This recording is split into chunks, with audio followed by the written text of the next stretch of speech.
حضور سلطان الہند عطائے رسول خواجہ غریب نواز رحمۃ اللہ تعالی علیہ ہندوستان میں آئے ہیں. کیوں آئے ہیں؟ آپ کے دربار میں ایک شخص آیا, ایک یہ برادران وطن کا آدمی آیا, آ کر کہا مہاراج میں آپ کے لیے ٹفن لایا ہوں, کھانا لایا ہوں, آپ کے ساتھ کھانا کھانا چاہتا ہوں, آپ کے ساتھ کھانا کھانا چاہتا ہوں. تو غریب نواز اس دن روزے سے تھے, نفل روزے سے تھے. تو آپ نے خادم سے کہا دسترخوان لگاؤ. دسترخوان بچھایا گیا, اس غیر مسلم شخص کے ساتھ دسترخوان پہ بیٹھے. ٹفن کھولا, وہ آدمی جو مسلمان نہیں تھا ٹفن کھولا, بالکل وہ پسماندہ ذات سے تھا, جو بالکل شیڈول کاسٹ سے تھا. وہ شخص آیا غریب نواز کی بارگاہ میں, دسترخوان کھولا, کھول کر سامنے بچھایا, بچھا کر کہا سرکار آپ مہاراج کھانا کھائیے. تو غریب نواز اپنے روزے کو توڑ کر اس غریب آدمی کے دل کو رکھنے کے کھانا کھانا شروع کیا. کھانا کھا لیے.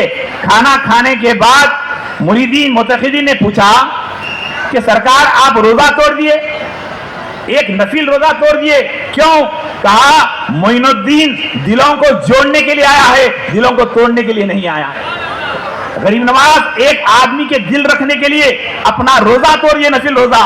یہ اولیاء اللہ کا طریقہ رہا ہے. ایک مرتبہ غوث اعظم پیران پیر خطب ربانی محبوب سبحانی خندیر نورانی میرا محی الدین شیخ عبد القادر الجیلانی سرکار پیران پیر غوث اعظم سرکار جو ہے اپنے سفر کر کر ایک گاؤں پہنچے. جیسے یہ شیخاپور ہے, ظاہر آباد کے قریب شیخاپور ہے, شیخاپور پہنچے. اس دور میں گاؤں پہنچے. جیسے ہی گاؤں پہنچے تو گاؤں والوں نے آپ کا استقبال کیا, عظیم الشان پیمانے پہ استقبال کیا. بڑے پیمانے پر ہزاروں لوگ استقبال میں کھڑے رہے. تو اس کے بعد اس گاؤں کے مکھیا, اس گاؤں کے سرپنچ جو بھی ذمہ دار تھا, صدر نے کہا کہ سرکار میں آپ کی آمد کی وجہ سے میں اپنے گھر کو سجایا ہے, اپنے گھر کو سنوارا ہے, آپ اس کے اندر قدم رکھیں, اس کے اندر آرام کریں. غریب نواز نے کہا مجمع کے سارے, ایسا ہی مجمع تھا, ایسا ہی بڑا مجمع تھا, اس مجمع کی طرف مخاطب ہو کر کہا, سوال کیا. کیا سوال؟ کہ جو ہے بتاؤ تمہارے اس سارے گاؤں کے اندر سب سے زیادہ امیر کون ہیں, سب سے زیادہ امیر کون ہیں؟ تو ایک شخص جو آپ اس میں جو ہے سب سے امیر کون ہے؟ تو غوث اعظم نے جیسے ہی فرمایا تو وہ گاؤں کا جو بڑا آدمی تھا وہ کھڑا ہوا, اس گاؤں کا بڑا آدمی میں ہوں, جیسے ہی کہنا تھا. اس کے بعد غوث اعظم نے کہا بتاؤ اس گاؤں میں سب سے زیادہ غریب کون ہے؟ تو ایک عورت اٹھتی ہے, کہا سرکار میں اس گاؤں میں سب سے زیادہ غریب ہوں, سب سے زیادہ غریب ہوں, میرے پاس کھانے کو کھانا نہیں ہے, میرا گھر صحیح نہیں ہے, اس گاؤں کی سب سے غریب عورت میں ہوں. تو غوث اعظم نے کہا آج کی رات میں امیر کے یہاں نہیں غریب کے یہاں ٹھہروں گا. اس غریب عورت کے پاس جا کر کھڑے رہ گئے. عورت بڑی خوش ہوئی کہ میری جھوپڑی میں میرے گھر غوث اعظم آ رہے ہیں. تو فوراً اس نے گئی, جا کر گھر کو صاف کی. غوث اعظم اس جھوپڑی کے اندر آرام کرنے لگے. آرام تو نہیں کرے, عبادت میں مصروف تھے, اور تمام مریدین معتقین باہر صحن میں رہ گئے. صبح ہوئی, پھر جلسہ ہوا. جلسے سے غوث اعظم نے کہا بتاؤ اس بستی کے اندر سب سے زیادہ غریب کون, امیر کون ہیں؟ تو امیر شخص جو ایک دن پہلے سب سے زیادہ امیر تھا وہ کھڑے ہو کر کہنے لگا کہ جو ہے حضور کل تک میں امیر تھا لیکن اب میں اس شہر کا سب سے بڑا غریب ہوں. بولے کیوں؟ جس گھر میں اللہ کا ولی ٹھہرے وہ سب سے زیادہ امیر ہو گیا. تو غوث اعظم نے کہا بتاؤ امیر کون ہے؟ تو بڑھیا کہنے لگی حضور جس گھر میں غوث اعظم ہو, جس گھر میں اللہ کا ولی ہو وہ گھر سب سے بڑا ہو. تو غوث اعظم اپنے تمام جو بھی لوگ لا کے نذرانہ وغیرہ دیتے وہ عورت کو دے دیے. تو یہ اولیاء کاملین کا طریقہ رہا ہے کہ غریبوں سے محبت کرے. غریبوں سے محبت کرنے والے اولیاء ہوا کرتے. اولیاء کاملین غریبوں سے محبت کرتے. اور اولیاء اللہ کا طریقہ کیا رہا کہ وہ چھوٹے آدمی سے محبت کرتے, چھوٹے آدمی سے محبت کرتے اور اس کو سنوارتے. عرض کرنا یہ وقت زیادہ نہیں ہے, ایک بات کہہ کے بات کو ختم کروں کہ آج ہم کو ہمارے خانقاہی نظام کے اندر ان اولیاء اللہ کے آستانوں پر یہ کیا ہے, اللہ کا ولی کا جہاں جہاں آستانہ ہوتا ہے, مسجد میں مسلمان جاتا ہے, مندر میں ہندو جاتا ہے, چرچ میں صرف کرسچن جاتا ہے اور گرودوارے میں سکھ جاتا ہے, لیکن اولیاء اللہ کا وہ آستانہ ہوتا ہے یہاں ہر مذہب کا آدمی آتا ہے.